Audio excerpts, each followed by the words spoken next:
Today is From Handouts to Healing. It's a radical kindness and the evolution of care. Hello, and welcome to Transformation Tuesday. Today, this message is a big part of my story, it's part release, and it's an invitation for you to remember how healing just truly works. So let's take a moment and get grounded because I know I sure need it here. So just a nice deep breath in. Oh, breathe it all the way into your toes and let it back out. Whew. Okay. Yeah, your host has got to be grounded. We got to be grounded to do this. And it's been pointed out to me lately, I'm not as grounded as I think I am. So in true Amanda fashion, I've been scrolling around. So let's just get into it. I'm Amanda Beth, an intuitive healer and wellness coach, coming to you today to talk about some things that have come up that I think really bear repeating and sharing. Of course, this is Tuesday's update on what did Amanda do over the weekend.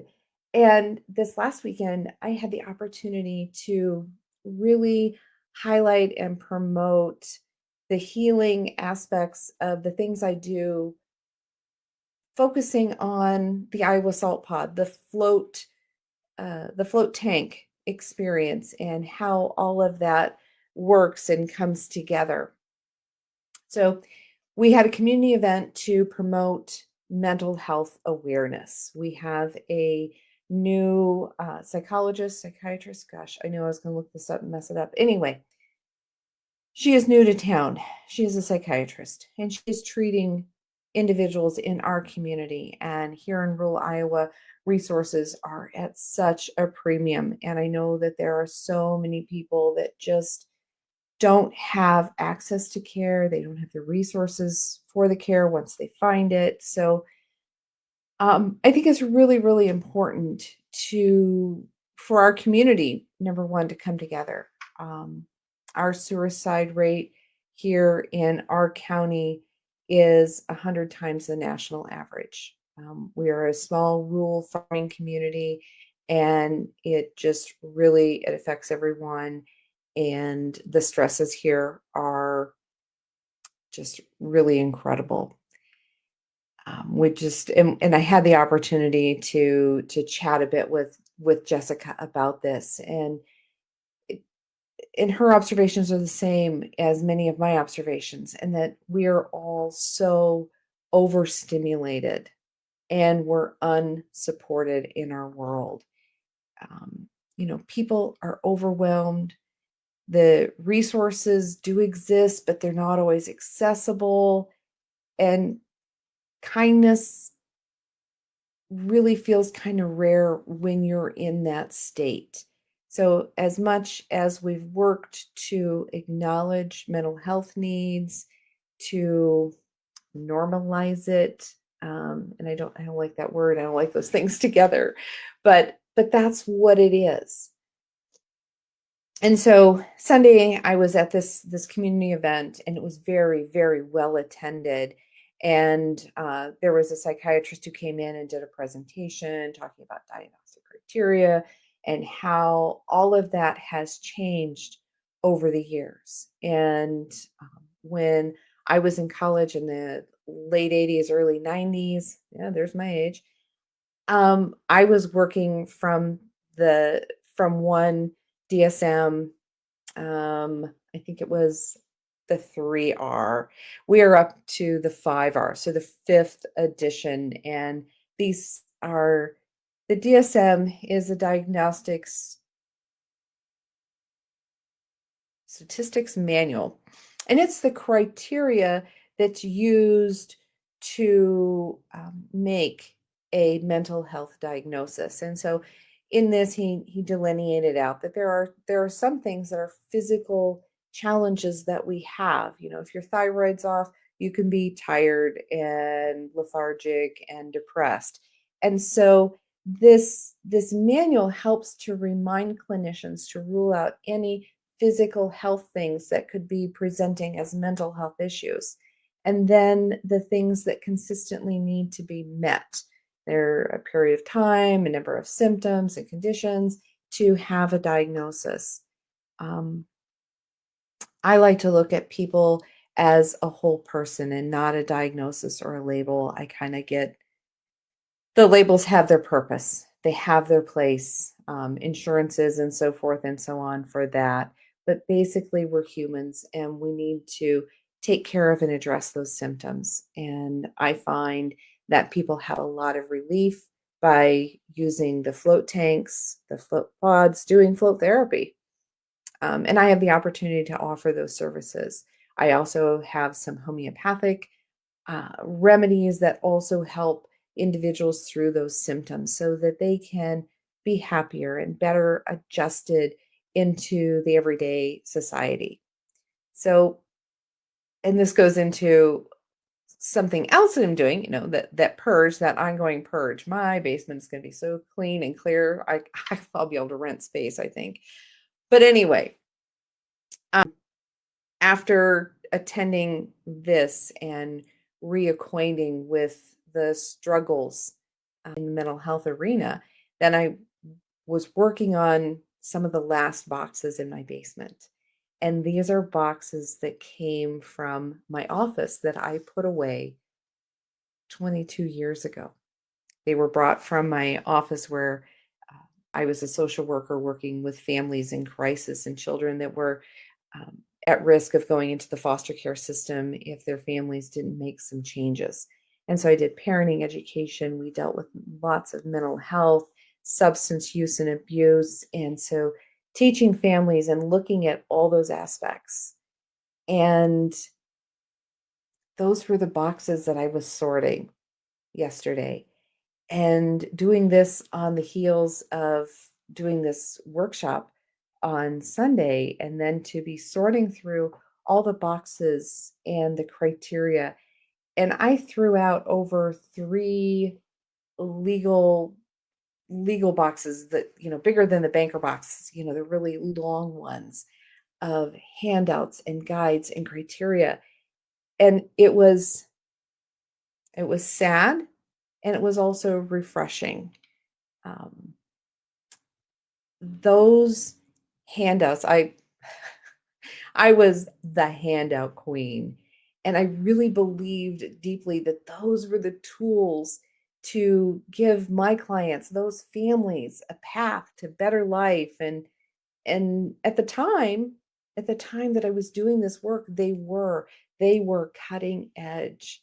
And I guess my belief in Worksheets was that it gave my clients a way to manage working on the things that we were working toward when I wasn't actively there, and then to come back together and discuss the worksheets and how they fit or didn't fit in their lives and what they could do and the changes they could make. And then they would be able to hang on to those nuggets of information after I left. The services that we did were very intensive. They were 6 or 8 weeks in the family's home to make a difference. And then our services were finished. They would graduate onto, less intensive services, of course. But, so, and I look at these handouts that I was so attached to. I brought them home. I stored them in my basement for 22 years. And now I look at them and I see how far we have come to better understanding individuals. And I don't regret who I was, but I really truly honor that the growth that I have made in helping individuals in finding more ways to help. So today I'm still guiding people, and I'm doing it a little bit differently, not with all these packets of worksheets and uh, burning out all the ink in a Xerox machine, but it's presence and its integration. How can they really use it? So, looking at the old ways and understanding the diagnostic criteria, and now looking at better regulating our nervous systems, identifying what those stresses and triggers, just like we talked about last week, and I've talked about many times, finding that quiet space, quieting that mental chatter and that overwhelm. And so being able to provide other support systems like flotation, I think is so awesome. I've got some handouts if you want more information about floating and that neurological reset that the float gives you. Please reach out. Let me know in the comments, DM me. We'll get you connected with why this works. So unfortunately, and when in the early 90s when I was working as a social worker clear up through the 2000s, I spent 15 years in human services. And I know the pendulum swings, the pendulum in healthcare, the pendulum in mental health, the pendulum in everything. And I remember in the 90s feeling that, we were at the top of this swing, that services were really, they felt like they were non-existent. And I really thought that we were onto something. This pendulum would come back and we would see a day where services would be better. And I'm not seeing that. And I don't understand. There's system things in there. There's things that are beyond me. But that makes me feel like I really need to dig my heels in. And we just, although the approaches have advanced, the medications have advanced, not everyone's eligible to do that. And when I worked in the medical office, I remember when a new mental health medication would come through, those medications started out at over $800 a month. And there's such a vicious cycle in that. Yes, your insurance covers it, but oftentimes your mental health situation prevents you from having a job that has the insurance coverage that allows you to pay for the medications. And without the medications, you know, it it's a revolving door. I have family members, I have close friends. I know a lot of people that are in that revolving door system, and so I feel committed even more to offering what I can to help individuals get through these areas in life to manage their symptoms. I'm not a doctor, I can't prescribe pharmaceuticals, and I don't always know that that's the best either, because we all know Amanda's a bit anti-pharma. So we'll put that there. But I think that more than advice, we all need more space. We need safe space. And that safe space ties into my float room, uh, this neurological reset, and it works amazing. We're finding more and more studies. The work of Dr. Justin Feinstein and the Float Research Collective is showing more and more the broad spectrum that flotation addresses, including the overstimulation and neurodivergence. So there's really cool stuff. So having more patience, having more time, stepping back in life. Um, just life's too short to rush through it. And so let's extend kindness. Kindness is still free. I stand in the grocery line and standing behind someone who wants to pay for their groceries with the exact change, digging out of their coin purse. Not not because they're destitute, but because that's what they want to do. They want to provide the correct and proper change. I'm going to step back and I'm going to honor that person in their space. I'm not going to rush them in the line. I'm hopeful that in these moments of my kindness that I am paying forward to that person, that someone will pay that forward to me later, that someone will have that kindness. It's a daily decision. It's not a passive trait. It's it's a decision that we make to give other humans just a little bit of space and kindness that we don't have to rush them. What was I going to save? Nothing. Burns up a lot of energy on my end. And we don't know what impact we are having when we give people space. We don't know what's going on in their world. And most of the time, the thing that I found in working with families and working with clients to this day, we all need that time and space where it is safe to be seen and acknowledged and not judged. That judgment, oh, it takes so much energy to judge someone else. Just tune out, give them some space. It's okay. So, in this today, I want you to think back to when you first learned about something, anything, when you learned something about yourself or other individuals, and how we all thought we had cutting edge technology. Back in the day, I was on top of the game. I was attending workshops. I came across a whole folder of certificates of continuing education credits and certificates of doing this class and that class. And all of it was moving along in the human spectrum and understanding how we tick. And I think that the basic principles are all still the same, but our approach to that is different. And I would like to believe that I have evolved with that. And it's not cramming handouts and worksheets to clients, but giving them the time and the space to be and to readjust their sails. We can't control the wind, but we can redirect our sails. We can redirect how we respond to them. We can look at how we respond to things in our life. So go through your boxes in the basement and assess what tools do you have that you're using that may be outdated. They may need some updating. And are you leading your interactions with other human beings with kindness? And on days that you can't find it in your soul to be kind, that's a good day to stay home. And we have those. We all have those days where I can't people. And that's okay. And on those days that you can't people, that's your body speaking, that's your soul saying, hey, we need some rest. We need some separation. We need to stop all the stimulation. There are days that I wake up and it's like, I just can't do it today.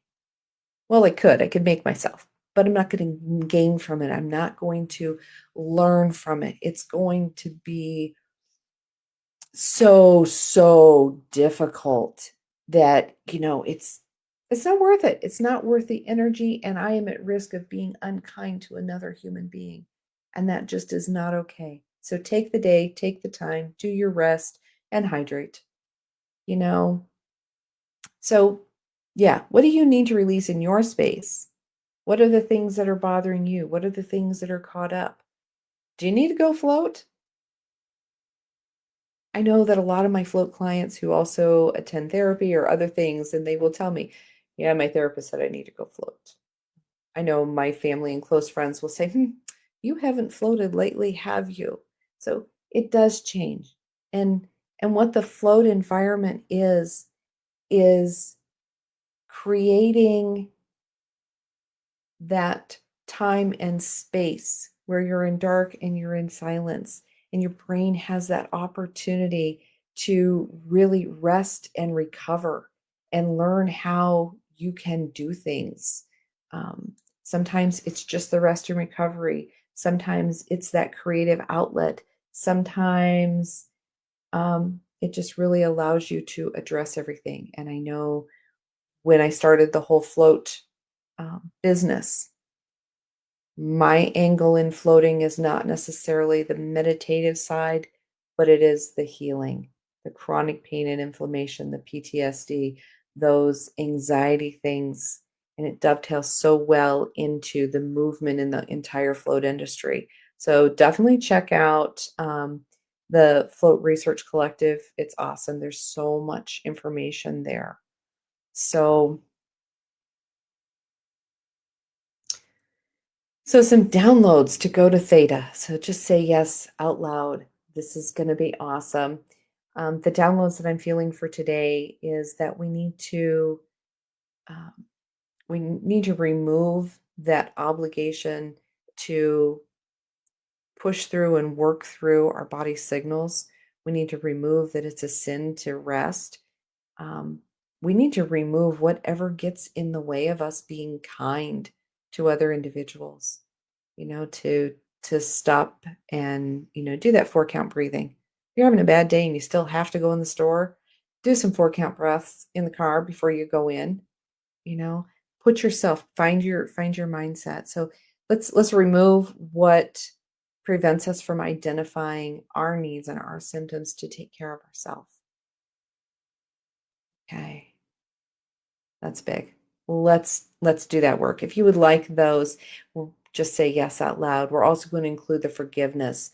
We're going to forgive ourselves, our higher power, and other people for not identifying and having the discernment when we're overwhelmed, and having that discernment to take better actions to care for ourselves so that we can be kinder to others. Okay, just say yes out loud.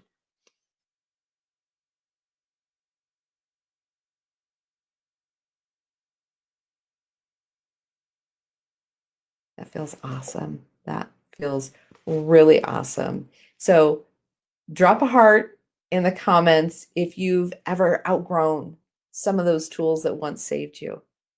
Sometimes you could count to 10 and now we need to move to 4 count breathing. Think of some of those basic tools. What are the things that you did? Um, Tag a healer or a counselor or someone that has helped you or who is currently helping you in your evolution. Because those letters are really great. And I had this letter that I found in my boxes, and just humor me for a moment. Dear Amanda, and this is from 1997. Well, just a note to let you know an update on Amy and myself. The beginning of the summer was a nightmare. I truly believed Amy and I was not going to have an enjoyable summer, but to my surprise, it was great, and a lot of thanks goes to you. I can't remember when the last argument and or fight Amy and I had. I want to say when you was there way back in June. She has been her old self, the girl I knew before last spring. She's, of course, a typical teenager, but our days have been so much brighter. Amy is still dating the military boy. He's been really good for her. Every Saturday night was a race night for them. He obeys my rules and wishes. Amy has gained a lot of trust back in me. It's wonderful. Her outlook on school is so much more positive this year. And great. My thanks goes out to you for working with us and giving us the tools to work things out together. You taught us well.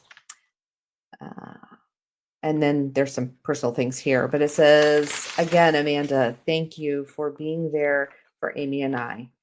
If there is any free time with you, please stop by and say hi. You're still in our daily thoughts.